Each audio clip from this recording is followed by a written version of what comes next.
The Champions League returns, all the quarterfinals being played in the same week, which is a bonus for us, particularly because it means we can do a predictor and be within the same time zone. Craig, as we take a look at the 4 matchups, these are for first legs only. Yeah. Liverpool entertaining Porto. Yeah, so this is only for the first leg result before you start frothing at the mouth about anything. It's interesting reading some of the comments coming out of Liverpool, because last year they absolutely walloped Porto. But they're trying to play that down, saying, listen, you know, that was maybe a one-off, that's going to be way more difficult this time, which I think it will be. However, barring they have a calamitous, 90 minutes, particularly at home, I see them just getting the job done in the first leg. I see Liverpool already pretty comfortable by the time they go back to play in Porto. I think the confidence is sky high, isn't it, at the moment at Liverpool after the win against Southampton, and they do feel that they can just keep going. They have the upper hand from last year. I love Porto's front six, I really do, but that's in the context of the Portuguese league.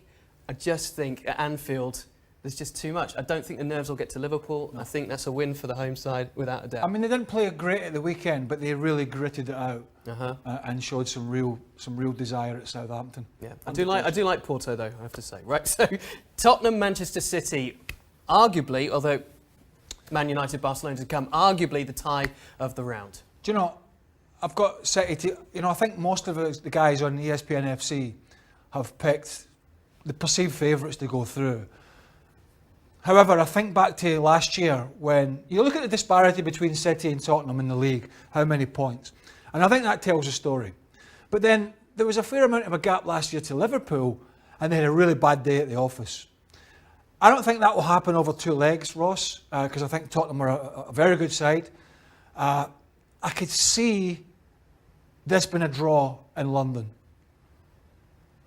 I don't see City getting beat, and I see them going through, but I see Tottenham at least having something to travel back to Manchester with. It's going to be a heck of a game. Here's the way it could go, right?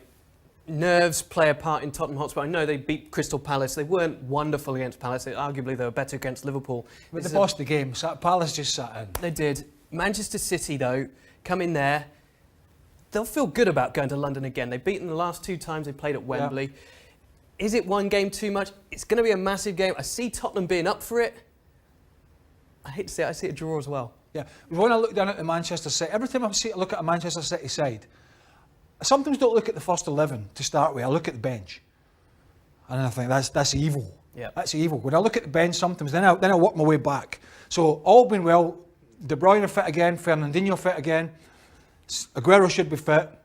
I don't see a disaster the same as last year, but I see a really close game, a cracking game at, I was going to say White Hart Lane. I don't know what the hell it's called these days. The new White Hart Lane, the Tottenham Hotspur Stadium. It's going to be a great game. The TBD. So a draw. We've both got a draw there. So we're matching here. Hang on. Ajax against Juventus, of course, the conquerors of Real Madrid. Do you know, I'm actually probably looking forward to this game as much as any, because I think it's a super side to watch in Ajax. De Ligt, De Jong and Tadic. Tadic was like the best player in Europe in the Bernabeu. I know he's a good player, but he put a great performance on. I don't think Ronaldo will start. That would be crazy because of his injury. I see a draw in Holland and Juventus going through, because I think they're no mugs. No, they're not. They know they've got to take advantage of home. You're going to go for a narrow Juventus win. I am. How do you know that? I can read you. Okay, I think that Juventus will just about get it done. They've been just about getting it done all season, and I see them doing the same. They're a good side. Oh, brilliant! They've hauled themselves back into the title race as well. Yeah, they were out of it. They're right now top of the league, so they've got a lot to concentrate on. De Jong, De Ligt, another great opportunity for them to sign showcase their talent. Yeah. Yep. Manchester United, Barcelona, it's the first meeting since the Champions League final competitively between these two. And of course that was played out at Wembley that Barcelona won all those years ago. I was at it, and Barcelona were untouchable that day. I mean, it was just incredible. That's not the same Barcelona, but it is still a Messi-esque Barcelona. I suppose, United will hold on to the PSG game. PSG dominated at Old Trafford and then completely shot themselves in the foot. Although Barca have got the problems defensively these days, It comes down to the fact if they get the structure right, and Messi has the usual game that he has, they can't live with him. Right. They can't live with him.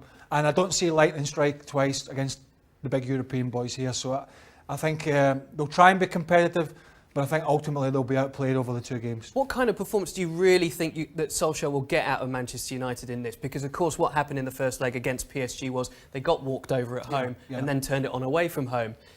Will he be able to inspire them against I don't know if Barcelona they turned it on away from home. They hung in there and then were gifted the Rashford goal was a mistake by Buffon. Then the handball, I thought it was a handball, but so they deserved to go through because they did. But PSG had a bad night in Paris. There's no getting away from that. Don't see it happening against Barcelona. To answer your question, they'll be able to play their game, be dictated by what Barcelona do. Barcelona are slack and sloppy. Man United will have a chance. If Barcelona are slick and quick and they're passing, I think it'll be difficult for them to live with them. Yeah, I think it'll be clinical. I think it'll Clinical. be similar. Yeah, if it's clinical from Barca, it's trouble for Manchester United. All right, so we only differ really in the Juventus and Ajax game. All of these are going to be close, we think. Maybe not the Liverpool-Porto game. We'll see. We'll see. It could be a very interesting week in the Champions League. We're certainly looking forward to it. Let us know, as always, your comments at the YouTube channel at ESPN FC.